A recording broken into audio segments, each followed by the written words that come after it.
Imagine you live in a small town where everybody knows everybody. Now, imagine opening your mailbox and finding a letter that proves someone is watching you, not just watching, but knowing your secrets, your private life, your family. And the letter says, "Stop what you're doing, or your kid pays for it." That is what happened in Circleville, Ohio, when an anonymous writer began sending vicious, threatening letters that would plague the town for nearly 2 decades. Hundreds of letters, accusations, public humiliation. And then it escalated. Because this wasn't just ink and paper. Someone died. And a booby trap was set that could have killed a school bus driver. So here's the question that still hangs over Circleville.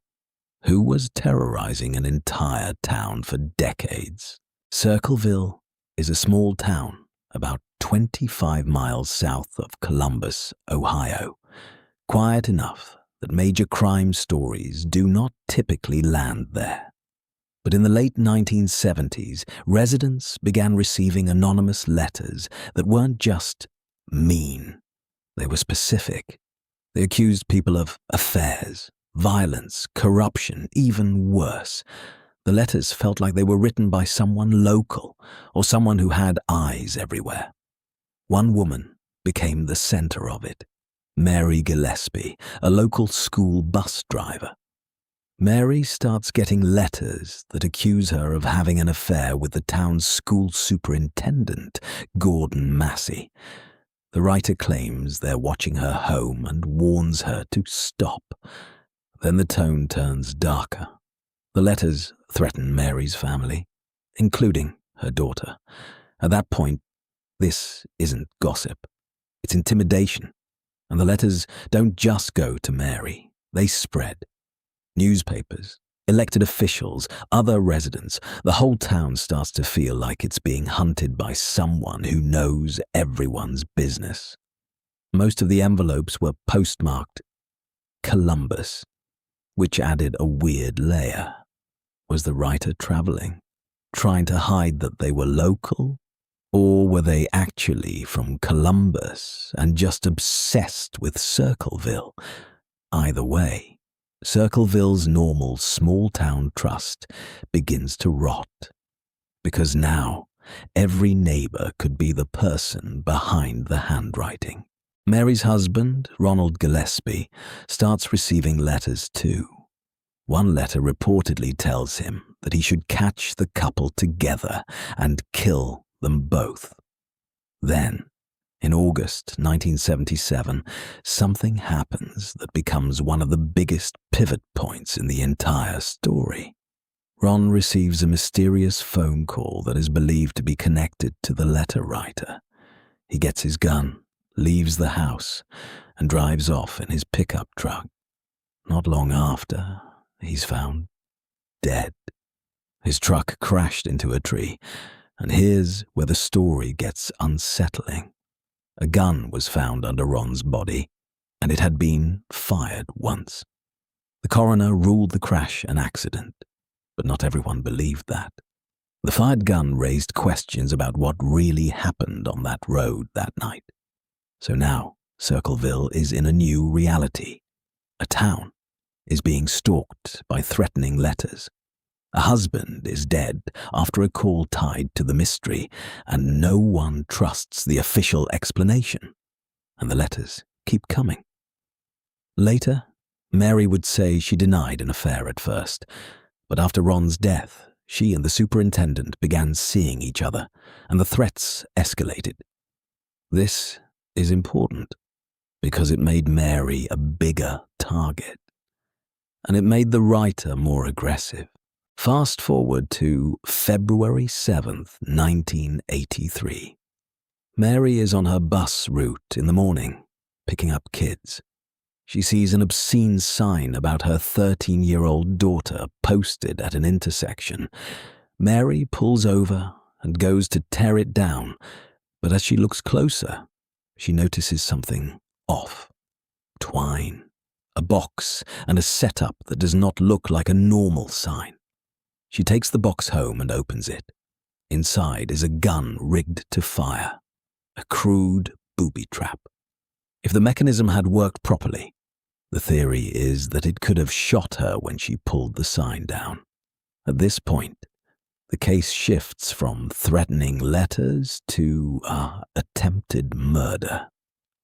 Mary takes the device to police. Investigators manage to uncover the serial number from the gun, and it traces back to someone Mary knows, Paul Freshour. Paul is Mary's brother-in-law. According to reporting, this was shocking because Paul had been pushing the sheriff's office to look harder at Ron's death. Paul denies setting the trap. He says the gun was his, but that it had gone missing, and he didn't know where it was. But he becomes the prime suspect. Paul is arrested and charged, not for writing the letters, but for attempted murder connected to the booby trap. A major part of the case involved handwriting comparisons. But here's the controversy. According to the Unsolved Mysteries case summary, the sheriff asked Paul to do a handwriting test that involved copying the letters, which critics say is not the correct way to determine authorship because you are essentially mimicking the style you're shown. Despite that, the prosecution used the letters as evidence. At trial, dozens of the letters were allowed in, and a handwriting expert testified that the same person wrote the envelopes and documents tied to the case. On October 24, 1983, Paul went to trial for attempted murder and was convicted. He received 7 to 25 years and later served about a decade. For many people in Circleville, that was it. Case closed. The letter writer is locked up, except it wasn't it. The letters continued. Even while Paul Freshour was in prison, more letters kept showing up, still postmarked from Columbus. Authorities tried isolating him. Letters still came, and according to reporting from Unsolved Mysteries, the prison conducted investigations, and at one point, the warden wrote that it was essentially impossible for Paul to be sending the letters from prison. Even Paul received a letter that taunted him about being set up, basically rubbing salt in the wound. So, if Paul didn't do it, who did? And if Paul did do it, how? This is the moment the case becomes legendary, because the timeline creates a logic trap. Either the wrong man went to prison, or the writer had help, or someone else was the writer all along. And in Circleville, the paranoia never fully left. The letters eventually stopped around 1994, around the time Paul was released, but the identity of the writer was never officially confirmed by law enforcement. Decades later, the case remains a true crime obsession, and in a more recent 48 Hours report, CBS described how an independent forensic document expert reviewed handwriting features and expressed very high confidence about who the writer was. But the key word is confidence, not proof beyond all doubt. The case is still argued because so much depends on evidence that was always contested. So here's what Circleville is left with. A town flooded with threatening personal letters, a man dead after a mysterious call, a booby trap that could have killed a bus driver, a conviction that did not stop the terror, and a mystery that still, somehow, has no clean ending, which is why this case sticks, because the scariest part of the Circleville letter writer isn't the letters. It's the possibility that the person who did it was never truly caught.